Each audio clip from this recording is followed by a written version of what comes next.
O'Brien. What's going on, everybody? This is Jacob Shoup. You're watching the Tom O'Brien Show. Wearing a little jacket in here. It's kind of cold. Again, I maybe not built for Florida, but I've lived here my entire life. And anytime it just below 70, I'm kind of cold. Got some more light in the office now. Okay, we had some nice tree trimming. That looks amazing out there. Let's take a look at what we got going on today.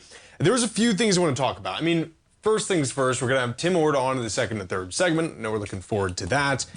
We have, let's see what's going on with the gold contract, trading up 0.58%. And of course, he likes to look at the miners,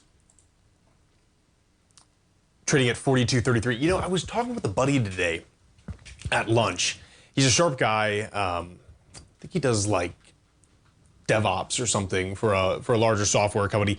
But he was talking about gold in particular, and he said if Trump gets rid of the FDIC insurance, that, you know, the spot price of gold just skyrockets, which is very, very right. And it reminded me that I can't believe I forgot that Trump suggested that in November, that he might get rid of that insurance. I think it's up to $250,000 for one person, then joint it's $490,000. So it's kind of crazy to think about. Now, again, I wouldn't really buy anything based on a massive if like that, but it is interesting to think about nonetheless. GDX up 1.95%.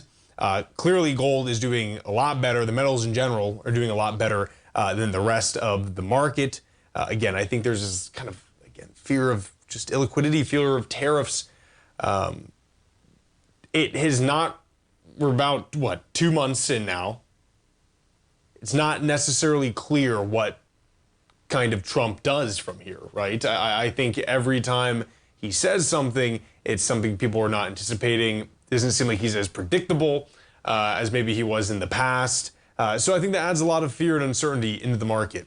But, you know, gold's doing quite well. And with that kind of hypothesis, I want to see what Bitcoin is doing right now. So it is up 1.85%. So we are seeing at least positive movement in the cryptos along with gold while the markets are going down. I want to talk really, today about China stocks, Euro stocks, particularly Rheinmetall.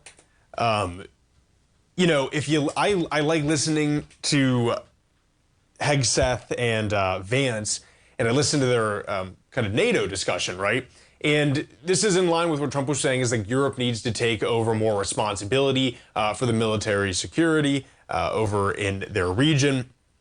Rheinmetall is absolutely poised for that. And it's kind of interesting. I mean, Germany has a slowing economy. I mean, I believe they might be in a recession right now. If they're not, they're very close to it. A lot of just contracting industrial output. What is better for your slowing, contracting economy than spending on defense? And so, I mean, these are the ADRs for Rheinmetall.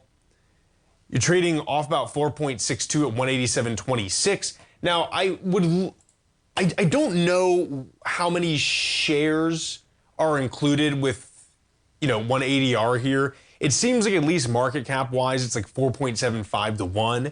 I'm not really sure if you could look at it that way, but that's what we have going on right now. You have a PE at least at 11. What I'm trying to say is you should actually look at RHM.de to see how Rheinmetall is doing. I mean, these are obviously ADRs, right? So, but I'm strongly considering adding some more Rheinmetall adding Rheinmetall in general to my portfolio. Baba has continued to do well. Of course, we were speaking about them quite a bit, and they just nailed it on earnings. Trading up 9.56% today at 137.79. You're at a PE right now of 27. And this was so interesting. Remember we spoke about it on the show, I mean, when they were trading at 80. And I mean, it's the PE was unbelievable, right? And its market cap was, I'm pretty sure, trading at what its like quarterly revenues were, which is unreal. Okay, so right now you're trading at $311 billion for Baba. PE at 27.93. Again, with as big as China is and as much as they're modernizing and developing a middle class, I mean, you should probably see this market cap continue to go up in Baba. I mean, they really crushed earnings. Adding in AI was a massive drive for them. We'll talk a little bit about this after we have Tim on. But I mean, after this, I kind of want to see a little bit of a pullback, of course, but this has been a suppressed stock for a long time. I mean, take it on the 5-year, I think we're trading at like near where we were in 2021. I mean, this big bar down, November 2021. I think it has room to move. I think it's very strong. I think it's still probably kind of underpriced at this point, especially with, everything I just listed out. And then additionally, you have BYD. This is, again, an ADR, of course, keep in mind. But I'm starting to get very bullish on it. You put these kind of tariffs on Chinese vehicles, like, okay, maybe you don't sell in the U.S., it's fine. But I mean, they sell everywhere else. Chinese vehicles dominate everything. And at the price point, I mean, you can see them getting into places like Eastern Europe to an extent. Australia gets them, the rest of Asia, Russia for sure. I don't think Africa has the infrastructure for this everywhere, but some of your larger cities, right, like in Kenya and Ghana, can absolutely, get some benefit from this. And they knocked it out with their self-driving. So this is definitely one I'm considering on adding as well. Again, you have a market cap of 90 billion. This is a little bit of a higher PE, so something to keep in mind. But I think I personally like BABA quite a bit in BYD here is something that I'm really considering adding. So those are the 3 guys I'm really looking at today. Trying to decide if I want to add that. SMCI bouncing off a little bit from its disastrous day yesterday. You're trading up 0.88%, off 0.88% from the open at 59.73, but you've really been floating. We got pretty high. I mean, up like almost 63. The highest we had for the day was 62.47. I haven't taken really that short put position, or that put hedge position, which I'm still thinking of doing. But it seems like people really assume that they're going to publish. And when this does publish, I mean, it takes off. It doesn't stay at these kind of levels whatsoever.